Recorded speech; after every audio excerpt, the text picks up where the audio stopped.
écoutez Europe 1, il est 8h18.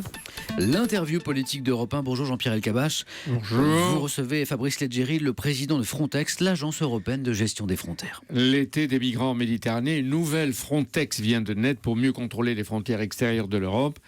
Bienvenue Fabrice Leggeri, bonjour. Bonjour. Et alors, les États de l'Europe, la Commission de Bruxelles, le Parlement européen viennent de vous accorder un nouveau mandat, c'est-à-dire de nouveaux moyens. Plus de gardes-côtes, plus de gardes-frontières provenant de différents pays européens, pas la Grande-Bretagne bien sûr, et plus d'argent. Oui, absolument, c'est un succès. Nous avons plus d'argent, nous avons plus de moyens, plus de missions également. Donc c'est de la part de l'Europe une grande confiance qui est faite à l'agence. Plus d'argent ? Plus d'argent, j'avais même pas 100 millions l'année dernière et j'ai 350 millions d'euros qui vont arriver. Et vous croyez là. que c'est suffisant ? Ça n'est pas suffisant, mais ça va dans le bon sens et j'espère bien qu'on continuera à augmenter comme ça. Plus de navires, plus d'avions ?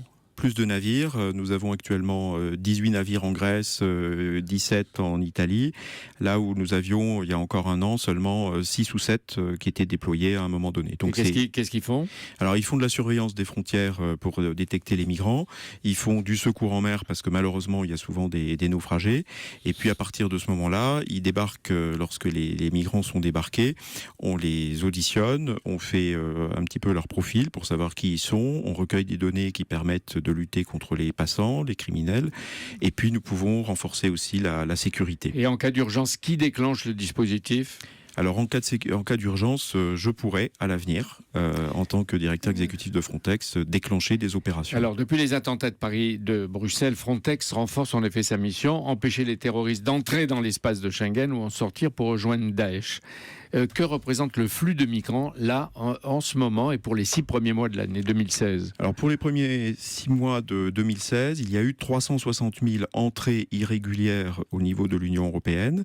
Ça reste supérieur à ce que nous avions connu l'année dernière, mais ce qui est important, c'est que depuis le mois d'avril, et ça s'est confirmé en mai et juin, ça diminue. Donc on peut penser que cette année se présente mieux, mais il y a quand même des flux importants qui arrivent de Libye vers l'Italie. Et c'est ça qu'il faudra surveiller. Et si les arrivées sont moins nombreuses, on le doit à l'accord avec la Turquie d'une certaine façon, mais cet été 2016, vous dites bien que c'est l'Italie qui redevient la destination des migrants. Et d'où proviennent-ils ? Alors, ils arrivent de Libye. Pour vous donner un chiffre, par exemple, en moyenne, actuellement, il y a 750 migrants irréguliers qui arrivent chaque jour en Italie. En Grèce, il y en a 50 en moyenne par jour. Donc vous voyez que c'est vraiment l'Italie qui est de nouveau en première ligne. C'est-à-dire que 750, c'est toujours beaucoup. Oui. Et ils viennent. Pourquoi on dit qu'ils viennent aussi d'Égypte ? Alors, il y en a quelques-uns qui arrivent d'Égypte. C'est un phénomène qu'on voit tous les printemps. Et bon, on peut pas encore dire qu'il y a un déplacement des routes migratoires vers l'Égypte. Mais on surveille ça. Par contre, ceux qui arrivent de Libye, ils sont essentiellement originaires de l'Afrique subsaharienne. Ils sont de l'Afrique de l'Ouest Donc francophone. ça, ce sont des irréguliers Oui. pour vous. Oui, ce sont des migrants qui sont économiques et donc qui ne veulent pas respecter les migrants les de règles. la pauvreté, de la misère, la famine. Et ceux-là, vous les renverrez chez eux. Alors, enfin, vous et les États. Les États, ce sont les États qui décident qui a le droit d'avoir un titre de séjour et qui doit être renvoyé. Et est-ce que vous êtes sûr qu'on les renvoie ? Alors nous devons, en tout cas l'agence, aide les États à effectuer ces renvois. Mais il faut évidemment que les États décident de les renvoyer. Si les États ne décident rien, l'Europe ne pourra pas les renvoyer. Donc c'est quand même une décision nationale à l'origine. Fabrice Leggeri, vous avez désormais le droit de décider des opérations en dehors des États de l'Union européenne. Mais vous ne pénétrez toujours pas dans les eaux territoriales, par exemple de la Libye, où des centaines de milliers de candidats attendent de traverser la Méditerranée. Mais alors, il y a un problème qui nous frappe et c'est un scénario qui a l'air quotidien. Dès que leurs vieilles embarcations surchargées franchissent les eaux libyennes, le pilote d'occasion téléphone aux gardes-côtes qui viennent les chercher au nom de l'assistance maritime. Et ça, c'est continu. C'est un phénomène qui dure depuis plusieurs années et on observe effectivement que de plus en plus, maintenant, les migrants sont sur des bateaux de plus en plus surchargés. C'est ce qui explique aussi l'augmentation du nombre de victimes depuis quelques mois. Et on se rend compte qu'ils ont de moins en moins de carburant, donc ils arrivent juste à sortir avec leur petite barcasse, ils arrivent à sortir des eaux territoriales libyennes. Ils font, comme vous le dites, le numéro de téléphone du centre de secours maritime à Rome. Et on a le devoir humanitaire, mais aussi le devoir juridique de droit international Moral, d'aller les secourir. Oui, il y a donc une complicité objective et involontaire entre eux, les passeurs, les trafiquants, et les pays qui les sauvent et vont les héberger.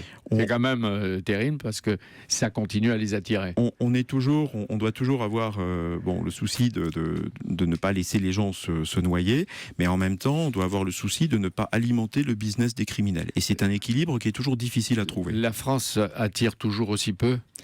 La France attire, mais elle attire Peu, on moins en que trouve l'Allemagne. déjà encore.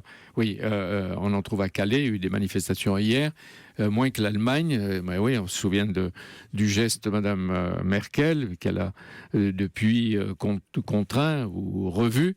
Et après le Brexit, est-ce que l'Angleterre attire toujours ? Oui, je ne vois pas de signe de désintérêt des migrants pour l'Angleterre. Alors Theresa May, nouveau Premier ministre de Grande-Bretagne, a promis dès hier d'organiser en priorité un débat sur l'immigration. Vous l'avez vu, vous, dans des négociations. Comment est-elle ? J'ai vu Mme May, effectivement, comme ministre de l'Intérieur à Bruxelles, dans des séances du Conseil. Je crois que c'est une négociatrice difficile et qui est bien consciente des intérêts britanniques. Elle les défendra certainement. C'est-à-dire l'Angleterre d'abord. Je pense qu'elle a cette conscience. La oui. Grande-Bretagne ne fait pas partie de Schengen ou de Frontex. Et avec le gouvernement de Brexit, ça ne changera pas. Et ils ne paieront pas de cotisations, etc. Ils payaient 800 000 euros, les Britanniques, jusqu'à 2014. Et en 2015, ils m'ont proposé de ne plus rien payer. Ce à quoi j'ai répondu, dans ce cas-là, Frontex ne remboursera plus rien.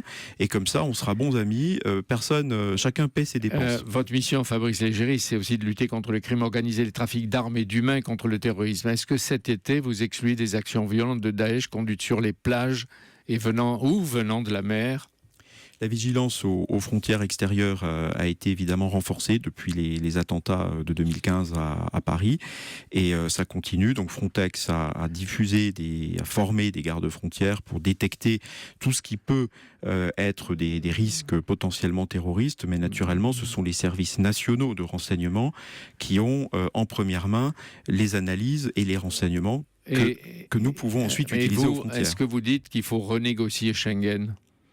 Non, pour moi, Schengen, d'abord, c'est un système qui a tout ce qu'il faut sur le papier. Maintenant, il faut le faire fonctionner correctement dans la réalité. On a assez de lois, on a trop de lois. Il faut arrêter la bureaucratie et les lois. Il suffit d'appliquer les lois qu'on vote. Oui, mais les États vous demandent de dresser une sorte de muraille autour de l'Europe.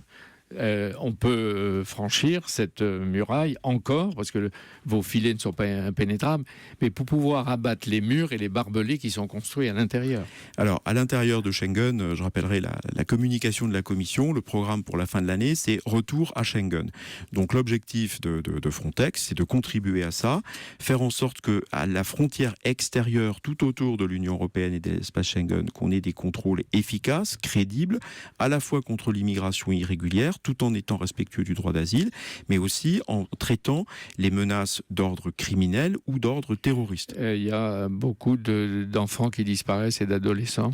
Oui, il y a malheureusement beaucoup de mineurs isolés, d'enfants, d'adolescents qui arrivent dans les... Et c'est des centaines ou des milliers ? Ce sont des milliers. Malheureusement, il y a eu des dizaines de milliers d'enfants en Europe, comme ça. Le leitmotiv, c'est l'urgence d'une politique migratoire et de droit d'asile commune à toute l'Europe. C'est pas demain la veille. Bonne journée, merci d'être venu. Merci Jean-Pierre Elkabbach, merci Fabrice Légéry. C'était l'interview politique d'Europe 1.